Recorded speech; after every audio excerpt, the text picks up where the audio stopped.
Kepastian Yesus berikan selama kita masih di bumi sudah pasti. Tidak semoga, tidak ragu-ragu lagi. Sudah pasti karena sudah ada warga negara surga sudah ada. Hebatnya percaya kepada Yesus. Kepastian jelas warga kerajaan surga. Karena kita warga kerajaan surga, maka kita disediakan rumah di surga.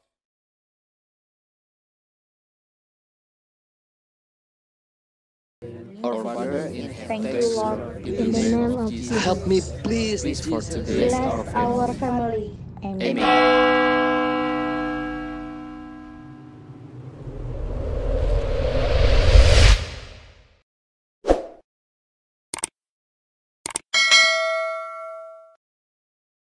Dalam nama Tuhan Yesus kami berdoa. Haleluya. Yang siap mendengarkan firman Tuhan bersama katakan amin. Amin. Silakan duduk kembali Bapak Ibu Saudara yang dikasihi dalam Tuhan. Iya.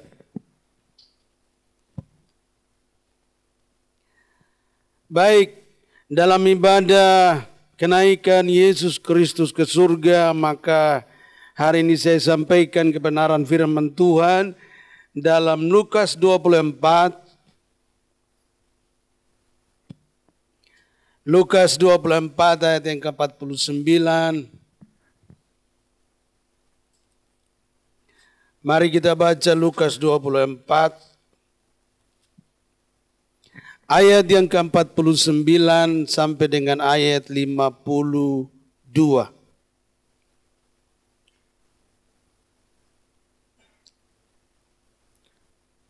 Lukas 24 ayat yang ke-49 sampai dengan ayat ke-52. Baik, kita baca bersama-sama dari ayat 49 sampai dengan ayat 52. 1, 2, 3. Dan aku akan mengirim kepadamu apa yang dijanjikan Bapakku. Tetapi kamu harus tinggal di kota ini sampai kamu diperlengkapi dengan kekuasaan dari tempat tinggi. Lalu Yesus membawa mereka keluar kota sampai dekat Betania. Di situ ia mengangkat tangannya dan memberkati mereka. Dan ketika ia sedang memberkati mereka, ia berpisah dari mereka dan terangkat ke surga. Mereka sujud menyembah kepadanya. Lalu mereka pulang ke Yerusalem dengan sangat bersukacita. Luar biasa sekali saudara bahwa kita baru saja membaca satu kebenaran firman Tuhan tentang kenaikan Yesus Kristus ke surga. Dan waktu Yesus naik ke surga disaksikan oleh murid-muridnya. Mereka melihat dengan mata kepala sendiri bagaimana Yesus terangkat ke surga. Ini sebuah bukti kenyataan bahwa Yesus yang kita sembah adalah Yesus yang juga naik ke surga. Kalau dia naik ke surga berarti dia bukan manusia biasa. Sebab belum pernah ada manusia yang terangkat naik ke surga. Nah, kecuali Elia yang dibawa oleh Tuhan ke surga. Nah, tapi tidak ada manusia yang oleh kekuatannya, oleh kemampuannya, kehebatannya bisa naik ke surga. Berarti manusia tidak bisa naik ke surga. Nah, jelasnya bahwa manusia tidak bisa naik ke surga. Tetapi Alkitab berkata Yesus bisa naik ke surga. Nah, ini masalahnya saudara. Kalau Yesus bisa naik ke surga, berarti Yesus bukan manusia biasa. Maka itu Alkitab berkata bahwa Yesus itu adalah Tuhan. Karena dia Tuhan, maka dia punya kuasa untuk naik ke surga. Karena dia dari surga turun ke bumi, Makanya dia kembali ke surga. Jadi surga itu punya Tuhan Yesus. Karena surga itu punya Tuhan, namanya Yesus Kristus. Siapa yang mau ke surga? Yesus berkata, hanya lewat Dia. Akulah jalan kebenaran dan hidup. Barang siapa mau sampai kepada surga, kepada Bapa di surga, hanya lewat Yesus. Satu-satunya. Karena Dia bukan manusia biasa. Tapi Dia Tuhan yang turun jadi manusia. Makanya Dia bisa naik ke surga. Tidak ada nabi yang pernah naik ke surga. Kalau tidak dibawa oleh Tuhan, Elia itu. Nah, jadi jelas di sini bahwa Alkitab menjelaskan dan terbukti Yesus naik ke surga. Luar biasa. Kita orang yang Kristen, kita punya Tuhan naik ke surga. Nah, Yesus naik ke surga untuk apa? Ini masalahnya, saudara. Nah, Yesus naik ke surga untuk apa? Yang pertama, saudara, bahwa Dia naik ke surga untuk menyediakan tempat bagi kita. Yohanes 14 ayat yang kedua. Mari kita baca Yohanes 14 ayat yang kedua. Terus satu orang baca Yohanes 14 ayat kedua. Yohanes 14 ayat yang kedua, di rumah Bapakku banyak tempat tinggal, jika tidak demikian, tentu aku mengatakannya kepadamu, sebab aku pergi ke situ untuk menyediakan tempat bagimu. Nah, aku pergi ke situ untuk menyediakan tempat bagimu. Jadi jelas sekali Alkitab mengatakan di sini, Yesus naik ke surga untuk menyediakan tempat bagi kita. Semua orang tua zaman dulu, setiap suku punya kepercayaan bahwa mereka rindukan kalau pergi di tempat yang baik. Dan kalau pergi, kalau bisa jangan dia sendiri di sana. Makanya ada ritual-ritual, tradisi-tradisi budaya untuk menghantarkan orang yang meninggal pergi. Ada yang diantar dengan kerbau. Ada yang diantar dengan apa? Babi. Itu. Nah, kalau upacara Toraja. Ada yang diantar dengan apa lagi? Banyak macam. Karena semua ingin supaya yang sudah meninggal dia pergi itu. Kalau bisa dia ada bekal di jalan, dan juga kalau bisa dia tidak sendiri di sana. Nah, maka itu dalam tradisi-tradisi dulu kalau kita baca Toraja itu sangat kuat sekali. Bahkan kalau dia punya ada kasta-kastanya itu, yang punya kedudukan tinggi yang meninggal bisa pembantunya juga dibunuh, dikubur bersama-sama. Ini satu kepercayaan bahwa semua orang merindukan tempat yang baik di sana. Kalau bisa dia nyaman, dia aman, tidak kekurangan di sana. Ada yang kirim uang, kirim mobil, kirim televisi, supaya kalau bisa dia pergi di sana itu dia bisa nonton TV. Nah, supaya dia ada hiburan di sana. Artinya bahwa manusia punya harapan kalau yang meninggal itu pergi ada tempat. Nah, itu kesimpulannya. Nah, pikiran kerinduan daripada manusia inilah Yesus datang ke dalam dunia. Yesus naik ke surga. Dia bilang begini, tidak usah lagi kirim itu TV. Nah, tidak usah kirim lagi mobil-mobilan. Nah, tidak usah kirim uang-uangan. Tidak usah kirim kerbau, sapi dan semuanya. Aku sudah pergi menyediakan tempat bagimu. Amin. Nah inilah orang percaya. Kita yang percaya kepada Tuhan Yesus. Alkitab berkata, Yesus berkata, aku pergi menyediakan tempat bagimu. Sudah ada tempat di sana bagi kita semua. Jangan bimbang, jangan ragu. Alkitab berkata demikian. Tapi percayalah, Yesus berkata, aku pergi menyediakan tempat. Nah karena manusia ini bimbang, ragu, sudah begitu tidak tahu surga itu di mana, akhirnya diritualkan. Bikin korban ini, bikin sesajen ini. Nah, sudah tidak mengerti surga, tidak tahu surga lagi.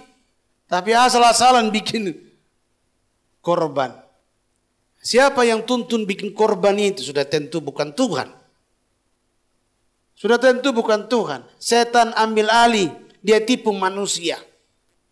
Tapi Yesus datang menjelaskan. Surga punya Yesus dan Yesus menyediakan tempat bagi kita. Supaya kita tidak tertipu dengan ritual, budaya, tradisi. Yang dimana dibalik itu adalah pekerjaan setan menipu kita.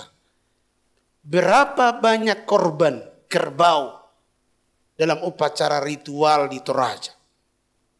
Dan kalau itu bangsawan yang meninggal, harus kasih kerbau sapi putih. Nah sapi putih ini harganya 250 juta. Nah sudah begitu cari ini model sapinya juga susah. Harganya juga mahal. Nah kalau sapi putih ini semakin berkurang harga daripada sapi putih itu semakin mahal. Setan tipu kita. Sampai kita cari yang sulit-sulit. Nah ini. Ada lagi ritual di Pusubuit, cari kambing putih, ya. Nah ini, cari kambing putih, sampai mereka harus cari itu kambing, tapi tidak ada kambing yang putih polos, ada bintik-bintik hitam dan sebagainya. Akhirnya bagaimana caranya supaya keinginan dari komandan di atas bisa dijawab. Dipiloklah kambing itu.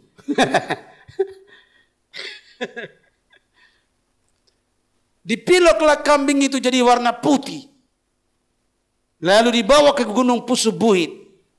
Dukun ritual di sana. Dari jauh orang yang menonton, orang yang menyediakan kambing itu dia bilang begini, ternyata saya bisa tipu dukun juga. Setan selalu membuat yang sulit-sulit. Tapi manusia juga semakin percaya kalau yang unik itu yang dia kejar. Akhirnya dia berusaha begitu rupa. Berapapun harganya, istilahnya gunung kudaki. Untuk mendapatkan. Nah saudara, inilah yang membuat saudara Yesus berkata, aku pergi menyediakan tempat bagimu. Yesuslah pemilik surga itu berjanji, tidak usah kirim macam-macam. Tidak usah bimbang, ragu, khawatir. Dia sudah ada rumah di sana. Aku sudah siapkan rumah di sana lebih hebat dari yang kau kirim. Kau kirim saja salah jalan. Halo. Nah inilah kita punya Tuhan yang hebat. Tuhan yang ajaib, Tuhan yang luar biasa. Tuhan yang tahu tentang surga. Tuhan yang bisa membangun rumah di surga. Nah, ini Tuhan Yesus. Siapa nabi yang bisa membangun rumah di surga? Adakah proyek di bumi ini yang bisa bangun rumah di surga? Pimpro. Siapa dukun yang bisa sakti dan membangun rumah di surga baginya? Tidak ada dalam semua kitab, tidak tercatat. Ada dukun yang bisa membangun rumahnya di surga? Tidak ada. Omong kosong semuanya. Tapi Yesus berkata, kenapa dia bisa sanggup membangun rumah di surga? Karena dia pemilik surga. Amin. Karena dia yang punya surga. Jadi Tuhan yang kita percaya ini bukan Tuhan yang asal-asalan. Nah, bukan Tuhan yang membuat kita percaya lalu ngambang. Tetapi setelah dia buat kita percaya Yesus, setelah dia buat kita percaya kepadanya, dia bilang begini, aku mau pergi dulu nih. Buat apa? Tenang saja. Apa? Aku mau sediakan rumah bagimu. Hebat loh. Berarti surga yang dijanjikan oleh Yesus itu benar. Bukan cuma menghayal. Mengambang itu. Tidak ada kepastian ya. Di luar sana banyak sekali tidak ada kepastian. Tetapi surga yang dijanjikan oleh Yesus itu benar.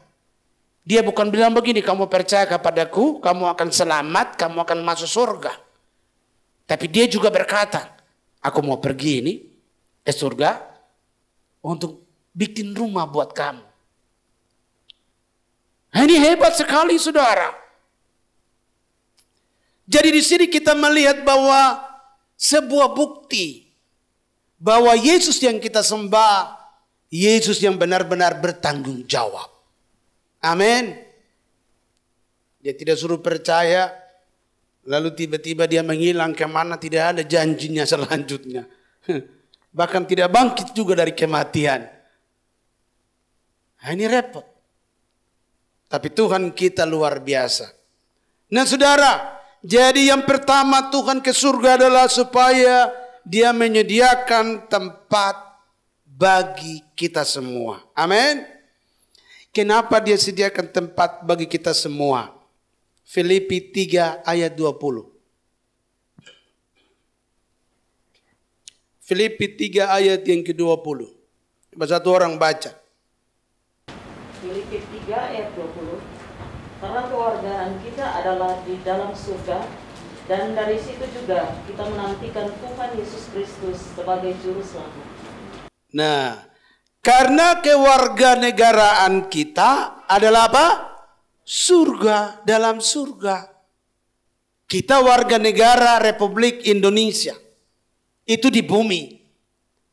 Tetapi saudara, selama kita di bumi, sudah ada KTP. Nah, KTP atau apa itu? Kartu, ya, kartu keluarga untuk masuk surga. Ada. Di mana ada? Alkitab berkata setiap orang yang percaya, kita yang percaya Yesus, namanya tercatat di buku kehidupan. Ini bedanya. Orang Kristen itu namanya tercatat di buku kehidupan. Jadi waktu nanti pengadilan terakhir saudara, yang dibuka adalah buku kehidupan. Dicari namanya. Oh ada. Johnson ada.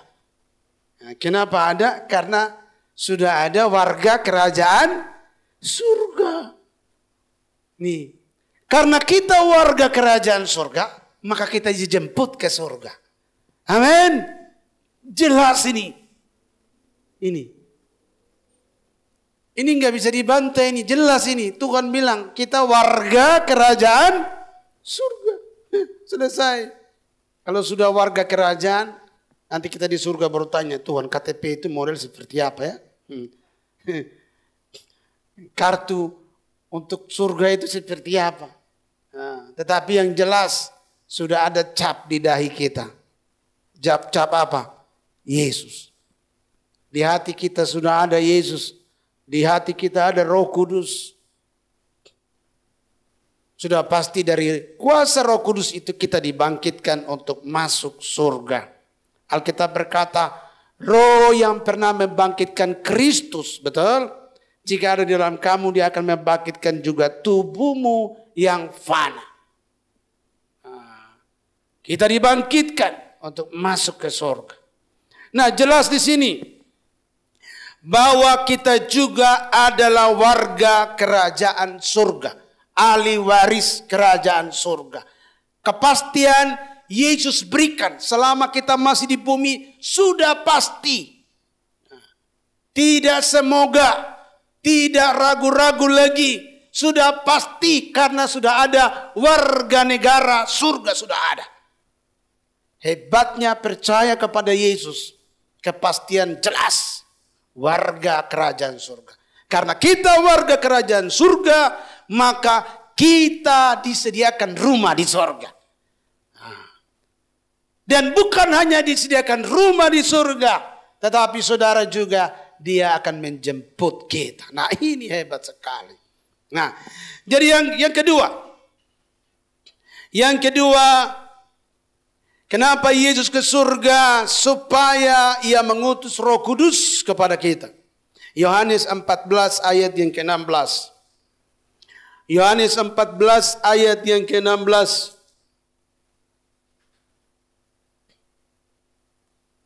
Iya.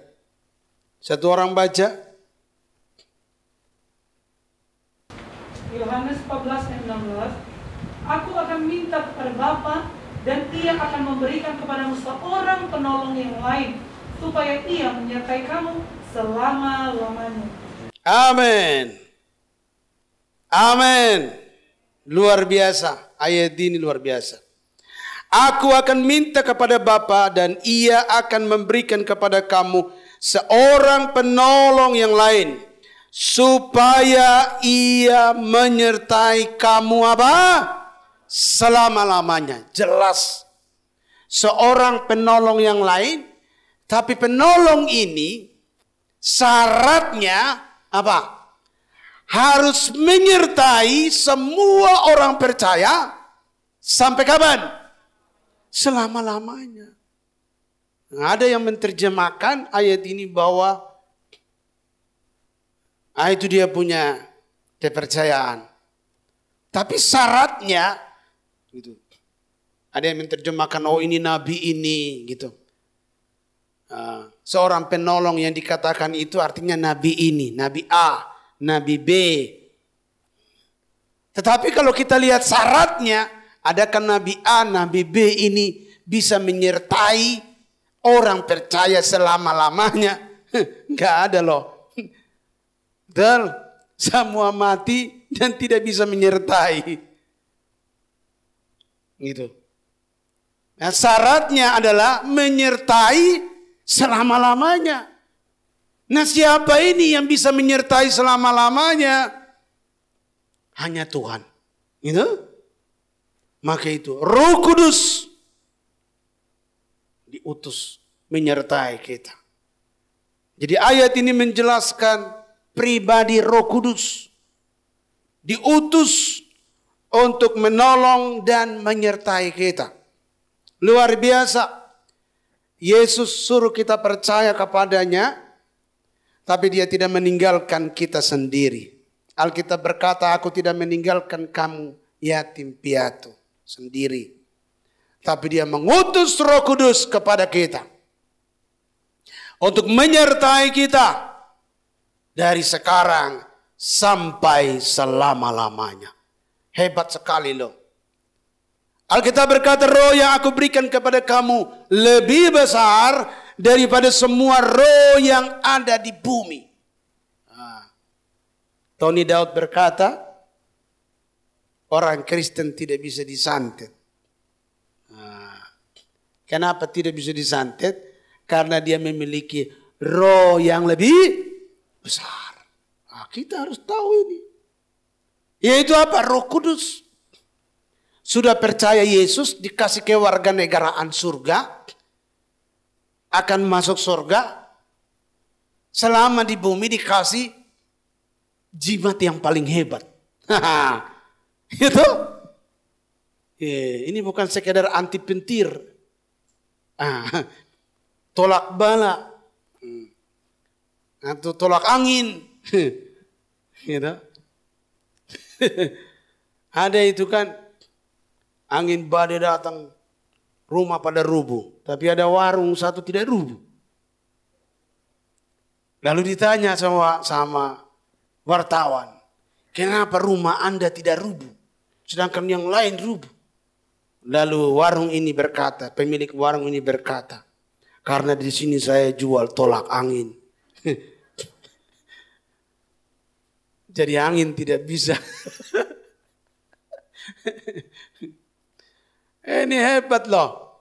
Kita orang Kristen dikasih kuasa yang hebat. Seluruh dunia punya ilmu, kuasa gelap tidak bisa menandingi kuasa Tuhan. Kuasa itu yang diberikan kepada kita. Namanya Roh Kudus. Ditaruh di mana? Di hati kita lagi loh. Bukan di dompet. Gitu. Di hidup kita. Jadi kalau ada serangan santet sihir yang mengancam nyawa kita saudara. Nggak mampan. Mau sihir angin badai puting beliung. Ada di dalam kita tolak angin. Gitu. Ada Roh Kudus dalam hidup kita. Nah ini hebatnya. Nah maka itu saudara. Sebagai orang yang percaya kepada Tuhan Yesus. Mari dengan kenaikan Yesus ini kita ingat, kita renungkan. Betapa baiknya Tuhan itu. Dia memberikan kepada kita roh yang lebih besar. Roh Kudus. Yang dimana tidak ada satu kuasa kegelapan pun yang mampu mengancam hidup kita. Nah, Tuhan tahu di dunia ini banyak setan.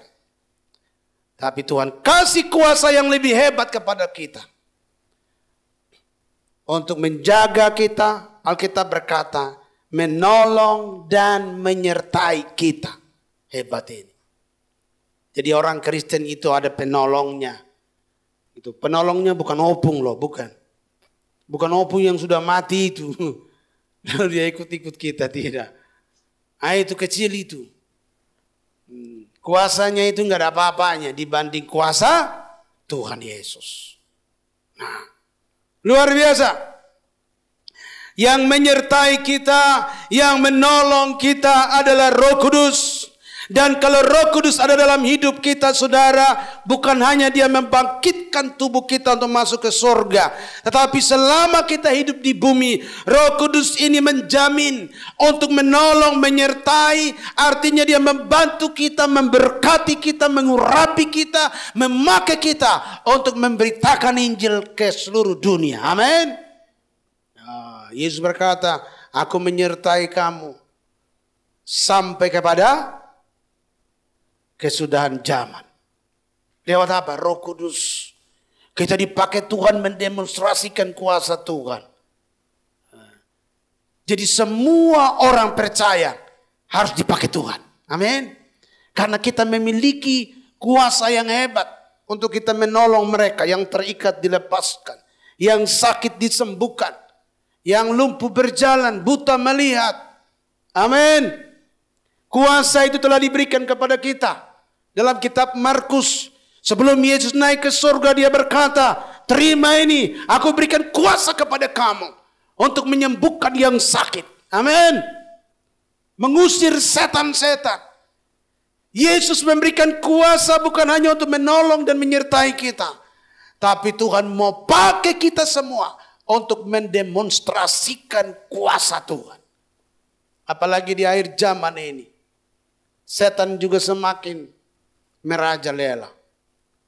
Tetapi Tuhan memberi kuasa kepada kita untuk menghancurkan kuasa setan. Amin. Dan kita lihat sekarang di media sekarang luar biasa. Tuhan membangkitkan orang-orang percaya untuk mendemonstrasikan kuasa Tuhan dengan begitu hebat. Amin. Luar biasa. Alkitab berkata, tumpang tangan pada orang sakit maka sembuh. Sekarang tidak repot-repot. Kemarin sudah nonton di YouTube bagaimana hamba Tuhan dipakai Tuhan luar biasa. Dia hanya jamah. Orang sembuh. Kesembuhan. Tuhan sedang buktikan. Ada, saya kirim itu videonya, lalu ada yang tanya sama saya, menurut Pak John bagaimana pendeta ini? Saya bilang beliau dipakai Tuhan untuk menyatakan bahwa Yesus mau mengatakan bahwa dia mengasihi semua orang. Yang kedua bahwa dialah Tuhan. Di tengah-tengah mengkristalnya manusia tidak mengaku bahwa Yesus adalah Tuhan. Dia menyatakan kasihnya begitu luar biasa. Hanya dengan sentuhan. Sembuh, mau percaya Yesus kah tidak kah, sembuh dulu. Hebat kan? Dia sedang buktikan bahwa dia Tuhan. Amin. Ini hebat nih saudara. Makanya saya lihat itu, waduh, luar biasa. Di masa-masa orang mengatakan Yesus bukan Tuhan, diolok-olok itu Yesus. Dia membuktikan dengan kasihnya. Layani. Orang-orang dipulihkan, disembuhkan, dilepaskan. Nah ini satu bukti bahwa dia mengasihi semua manusia yang dia ciptakan. Karena dia yang menciptakan, maka dia juga yang sanggup menyembuhkan. Amin. Luar biasa. Yang datang itu bukan orang Kristen ya. Begitu banyak dipulihkan. Nah saudara, ini yang disebut Roh Kudus. Diutus. Menyertai orang-orang percaya. Kita doakan supaya semua kita dipakai Tuhan. Amin. GBI Taman Elang. Semua diurapi Tuhan. Dan dipakai Tuhan. Ya. Semua jadi pendeta. Amin. Gitu. Halo. Kok kaget? Semua jadi pendeta. Nah, amin. Gitu. Akhir zaman ini pekerjaan proyek yang paling besar di akhir zaman adalah proyek apa? Memberitakan Injil ke seluruh dunia. Ini proyek yang paling besar ini. Sebelum Yesus datang yang kedua kali. Bumi ini akan dihanguskan, ditinggalkan. Halo. Dan kita akan masuk ke surga. Sebelum semua ini terjadi saudara, Injil diberitakan ke seluruh dunia. Siap-siap untuk dipakai Tuhan. Beritakan Injil ke seluruh dunia. Jadi saudara bekerja sendiri. Kita punya lain, dia bekerja di tambal ban. Tapi dia juga pendeta. Amin. Luar biasa. Itu?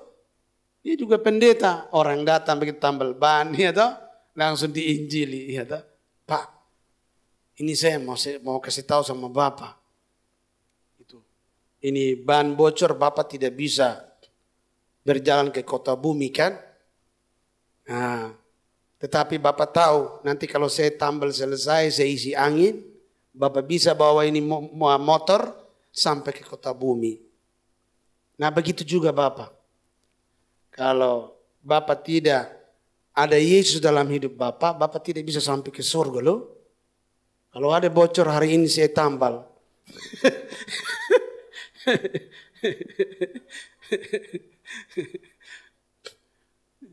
Emang tambal bagaimana? Ya siapa tahu kan di hati Bapak belum ada Yesus. Berarti masih bocor itu. Karena ke surga hanya lewat Yesus Pak. Ini namanya sudah jadi pendeta. Semua jadi pendeta. Mau jualan di pasar kah? Jadi pendeta. Jualan bakmi kah? Jadi pendeta. Kalau Bapak makan ini saya yang buat Pak. Ini mie enaknya bukan main. Ini pokoknya maknyus. Ini enak Pak. Tapi kalau Bapak makan ini memang enak. Tapi Bapak habis itu Bapak tidak bisa masuk surga. Karena mie tidak bisa bawa Bapak ke surga. Tapi ada satu makanan yang lebih enak Pak. Kalau Bapak makan ini makanan Bapak bisa ke surga. Dia tanya-tanya. Emang ada lagi makanan itu? Emang Ci punya makanan itu? Oh ada. Nah, jangan-jangan harganya mahal. Tidak. Gratis ini. Sudah lebih enak bawa ke surga gratis lagi. Lu kasih tahu sama dia. Ayatnya di mana makanan itu? Nih ada nih. Coba. Yohanes 6 ayat 54. Ada ayatnya. Jangan pikir tidak ada ayatnya. Yohanes 6 ayat 54. Coba satu orang baca. Barang siapa makan dagingku dan minum darahku, ia mempunyai hidup yang kekal, dan aku akan membangkitkan dia pada akhir zaman. Amin. Barang siapa makan apa? Makan dan minum, makan tubuhku dan minum darahku, betul? Ia akan hidup kekal dan aku akan membangkitkan dia pada akhir zaman. Luar biasa. Ini makanan yang bawa kita ke surga. Luar biasa. Amin. Jadi apapun saudara kerjaan kita, ada ayat untuk kita bisa pakai penginjilan loh. Amin. Ya ada. Jadi dokter ada ayatnya. Gitu. Pak. Ngomong sama pasien kalau dokter ya. Saya hanya bisa menyembuhkan Bapak secara fisik. Mungkin saya kasih obat, Bapak minum, Bapak sembuh. Tapi Bapak tahu enggak? Nah, tidak ada obat untuk membuat manusia hidup kekal. Lalu dia bingung-bingung. Memang Pak Dokter ada obat untuk bisa hidup kekal? Ada, saya punya obat. Kira-kira obatnya apa itu? Obatnya itu namanya, nama obat itu made in surga, tapi made in surga. Di dalamnya Yesus Kristus. Itu obatnya. Jadi kalau Bapak minum itu obat, Bapak pasti masuk surga. Kalau minum obat ini, tidak bisa masuk surga ini. Hanya sembuh secara fisik. Jadi saudara, kalau semua entah bekerja di mana saja, semua jadi pendeta, maka saya percaya amanat agung. Waktu Yesus naik ke surga, dia perintahkan, beritakan Injil kepada semua bangsa. Luar biasa. Nah jadi saudara,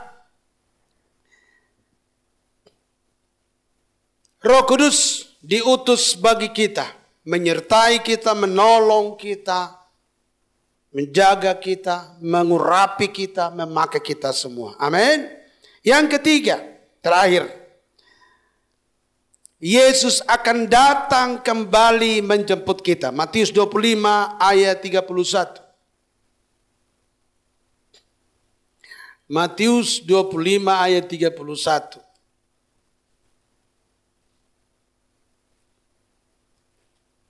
Ini wajah-wajah saudara ini jago-jago bicara semua ini. Nah, kalau diurapi Roh Kudus, ada hikmatnya untuk bicara. Amin. Beritakan Injil. Matius 25 ayat 31. Baik, saya akan bacakan Matius 25 ayat 31.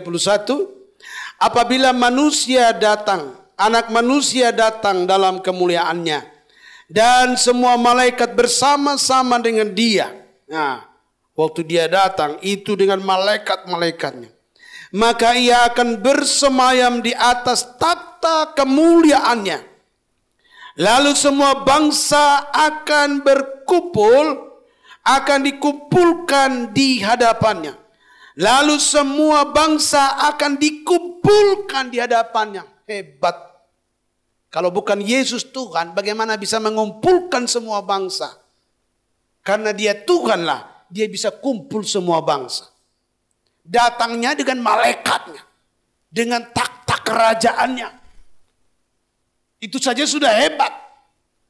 Ditambah lagi punya otoritas, punya kuasa, punya kemampuan untuk bisa mengumpulkan semua bangsa di seluruh dunia. Berarti siapa ini Yesus? Kok bisa seperti itu? Nah kemudian saudara, Lalu semua bangsa dikumpulkan di hadapannya dan ia akan memisahkan mereka seorang daripada seorang. Dia akan memisahkan seorang daripada seorang. Ini manusia ini yang sekarang saja sudah berapa miliar ya. Ditambah dengan zaman tempo dului. Berapa banyak manusia. Tuhan bilang seperti pasir di tepi laut dan seperti bintang di langit. Tapi bisa dia pisahkan satu demi satu. Kuasa dari mana bisa begitu? Hanya Tuhanlah yang bisa seperti itu. Dan Yesus bisa memisahkan satu demi satu. Ayat ini saja sudah menjelaskan Yesus bukan orang biasa. Amin. Hanya cuma dengan ayat ini saja kalau kita renungkan. Yesus bukan orang biasa. Kita hitung beras sedikit di antara padi pilih padi. Kita sudah sampai puyeng. Apalagi itu seperti pasir di tepi laut. Mau pisahkan satu demi satu. Hanya Tuhan yang bisa lakukan itu. Nah, lalu dikatakan di sini. Dan ia akan menempatkan domba-domba sebelah kanannya dan kambing-kambing sebelah kirinya. Siapa domba? Kita yang percaya Alkitab berkata kita domba. Betul? Dan raja itu akan berkata kepada mereka yang di sebelah kanannya, yaitu domba-dombanya. Mari, hai kamu yang diberkati oleh Bapakku, terimalah kerajaan yang telah disediakan bagimu sejak dunia dijadikan. Luar biasa. Waktu Yesus datang saudara, dia memisahkan antara kambing dengan domba. Kambing yang tidak percaya Yesus. Domba yang percaya kepada Yesus. Dan domba-dombanya yang percaya kepada Yesus. Disuruh apa? Masuk dalam kerajaan surga. Hebat loh. Yang memisahkan ini siapa? Yesus. Yesus yang tadi ditolak. Yesus yang tadi dihina. Yesus yang dikatakan dia bukan Tuhan. Di penghakiman terakhir semua manusia akan dihakimi oleh siapa? Yesus itu. Dia yang menghakimi dan dia yang memisahkan. Yang percaya kepadanya yang disebut domba dibawa masuk dalam kerajaan surga. Puji Tuhan, di hari kenaikan Yesus Kristus ini kita bisa merenungkan betapa baiknya Tuhan kepada kita semua. Dia telah naik ke surga. Yang pertama tujuannya adalah untuk menyediakan tempat bagi kita semua. Lalu yang kedua, dia juga adalah Tuhan yang bertanggung jawab. Dia tahu bahwa dunia ini banyak setan. Dia utus Roh Kudus yang berkuasa. Dia berikan kuasa kepada kita. Menyertai, menolong kita selama di bumi. Untuk mempersiapkan kita masuk dalam kerajaan surga.